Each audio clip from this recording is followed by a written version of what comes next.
করুন। আমাকে দোকানদার ভাই করতে না ভাই কিছু না বাগে তো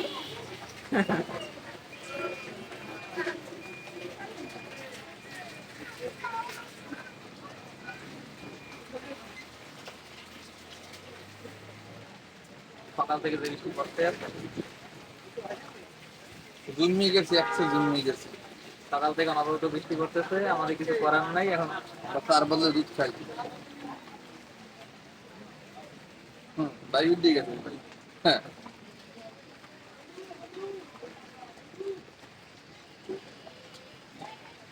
বাসায় ঘুমাইতাম, কিন্তু বাসায় ঘুম যাইকে হোটেলে ঘুমাইছি আর কি। আপনারা যে বন্দি কারাগারে।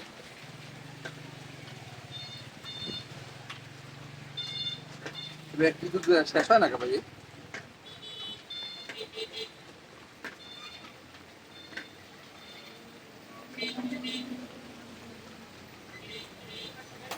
বাসায় এই জায়গায় ভাই? বাসা ওই পিছনে, ওই যে পিছে যে দিয়েছেন না ব্রিজ, ওই ব্রিজের উপর বাড়ি। ভাড়া না ভাড়া থাকি, হ্যাঁ।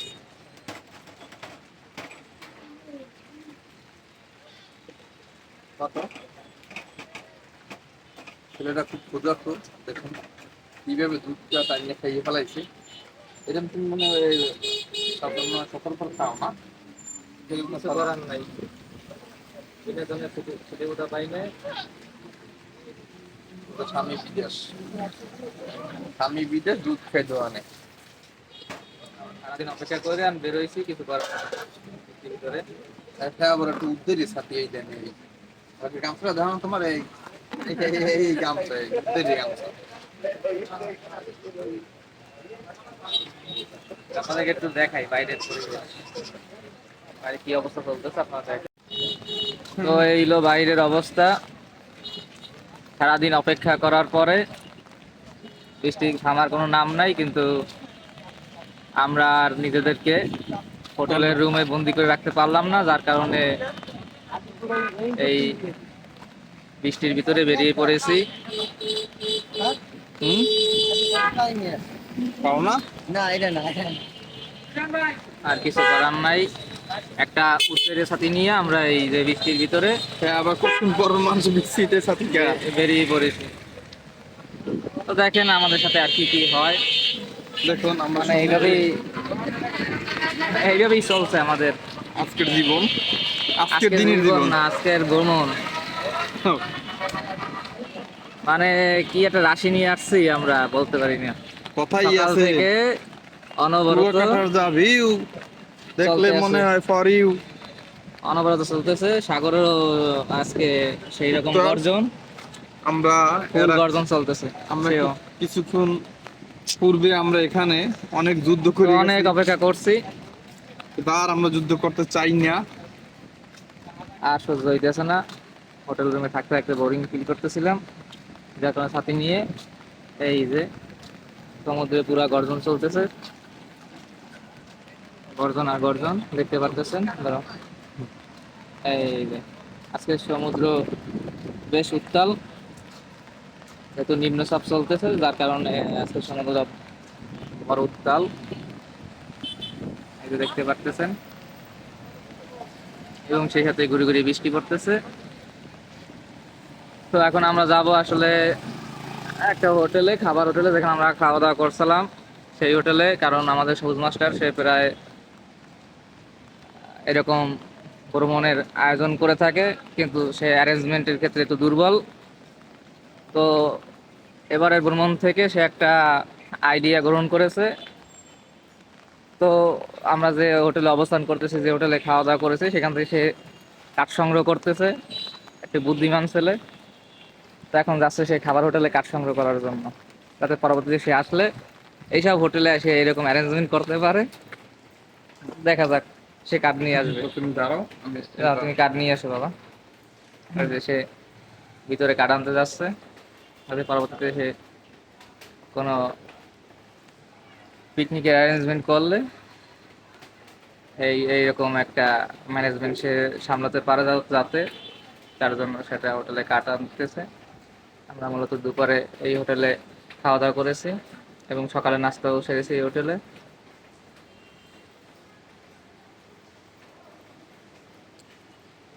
এবং সেক্ষেত্রে আপনারা দেখতে পারতেছেন বাইরের অবস্থা, সেই সকাল থেকেই একই চিত্র। কিন্তু তাই বলে আমাদের যাত্রা থেমে নেই, আমরা আসলে থেমে থাকার লোক নয়, আমরা আমাদের যাত্রা চালিয়ে যাচ্ছি।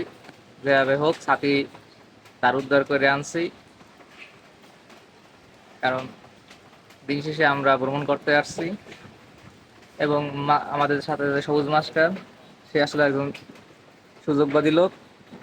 সুযোগ সদ্ব্যবহার করুন। সে আবার তার পরবর্তী ভ্রমণের জন্য সে এখান থেকে কিছু কিছু কাঠ সংগ্রহ করে নিতেছে, যাতে সে পরবর্তীতে যখন আসবে তখন এইসব হোটেল থেকে সে আবার সার্ভিস নিতে পারে। তার জন্য সে এইরকম কাঠ সংগ্রহ করতেছে যাইয়া যাইয়া, মানে তারা যেখানে যেখানে নিয়ে যাওয়া হয়েছে, যে হোটেলে থাকা হয়েছে, যে হোটেলে খাওয়ানো হয়েছে, সব হোটেলের সে তথ্য সংগ্রহ করতেছে। এবং এই যে সামনে আপনারা দেখতে পারতেছেন সমুদ্রের গর্জন সি বিচ। চলছে।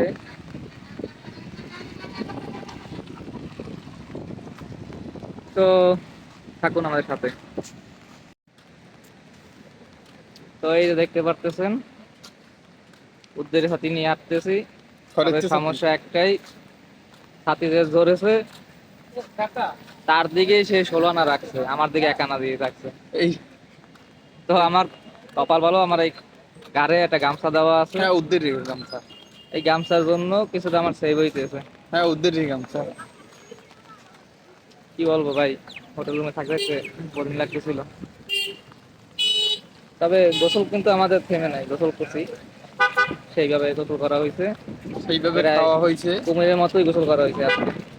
প্রায় 2-3 ঘন্টা আজকে সাগরে গোসল করছি আমরা।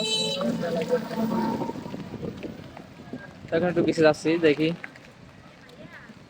মনটাকে ঠান্ডা করা যায় কিনা। পারলাম না, খেলায় ছুটকি জানবে হাতে আছে ভাই। এমন একজন লোক সাথে নিয়েছি, যে তোমার মানে আর যে কি বুঝ ব্যবস্থা, সে যাবে এক হলো যাইয়া বিচে সমুদ্র পারে, কিন্তু ওদিকে তার মা তার জন্য তাকে নাকি টাকা দিছে ছুটকি কেনার জন্য। এখন তার আগেই ছুটকি কিনতে হবে, বিচে যাওয়ার আগেই। মানে কি একটা অবস্থা বোঝেন। মানে আমরা যখন এখান থেকে মানে যাত্রা করব বাড়ির উদ্দেশ্যে, তখন আমি নাহলে কিনে সেটা নিয়ে হাঁটা যায়, কিন্তু কেউ ছুটকি হাতে নিয়ে সমুদ্র পাড়ে হাঁটে? এটা ভাই আপনাদের কাছে আমার প্রশ্ন। এটা আমাদের সবুজ মাস্টার বলেই সম্ভব, যা আমি যা মনে করি। তো আমরা দেখতে পাচ্ছেন আমরা কিন্তু এই যে বৃষ্টি, এই যে বৃষ্টি থাকা সত্ত্বেও সমুদ্র পাড়ে চলে আসছি উদ্দের সাথে নিয়ে। তো সমুদ্র দেখতে পাচ্ছেন বেশ উত্তাল, অনেক উত্তাল আজকে। আসলে সমুদ্র আপনাকে আকর্ষণ করে এইটাই, এই যে ঢেউগুলো দেখতেছেন।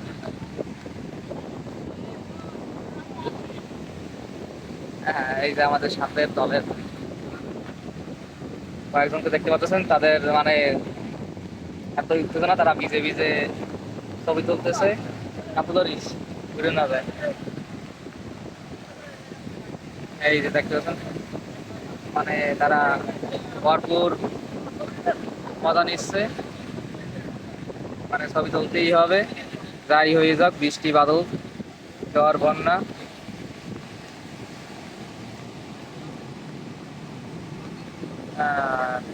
এই যে দেখতে পাচ্ছেন সমুদ্রের বর্তমান অবস্থা, খুব গর্জন। আমি আসলে যতবার আসছি কুয়াকাটাতে, সব মোটামুটি শীতকালে আসছি, কিন্তু জুন জুলাই মাসে তেমন একটা বলতে কি আমি কোনোদিনই আসি না। এবারই প্রথম, এবং আমি মনে করি আমার দ্বারা সার্থক হয়েছে, কারণ সমুদ্রের শান্ত রূপটা আপনার আমি মনে করি ভালো লাগবে না, কারণ সমুদ্র যখন উত্তাল থাকে তখন ঢেউয়ের আকারও বড় বড় থাকে এবং সমুদ্র দেখতেও ভালো লাগে। কিন্তু সমুদ্র যখন শান্ত থাকে তখন ঢেউ আর কি ছোট ছোট থাকে, যার কারণে আপনার মনটা অত ভালো না লাগতে পারে। কিন্তু এখন বৃষ্টি থাকলেও আমি মনে করি সাগর যেহেতু উত্তাল এবং বড় বড় ঢেউ দেখতে পারতেছেন, পাড়ে এসে আছড়ে পড়তেছে, যার কারণে আসলে মনটা খারাপ থাকলেও ভালো হয়ে যায় অনেকাংশেই। আর সমুদ্রে আপনার কাছে আসলে মন ভালো হবে, হতে বাধ্য, কারণ সমুদ্র সবসময় দুহাত উজাড় করে সবাইকে দিয়ে থাকে। যারা জেলে আছে তারা মশলা আহরণ করেন, এবং আমরা যারা ভ্রমণ পিপাসু আছি তাদের ভ্রমণের ক্লান্তি অনেকাংশে কেটে যায় এই যে সমুদ্রের পাড়ে আসলে। তো আমরা দুপুরবেলা এইখানেই আসলে গোসল করেছিলাম। এখন পানি ভরপুর দেখতে পাচ্ছেন, কারণ জোয়ার চলছে, যার কারণে আমাদের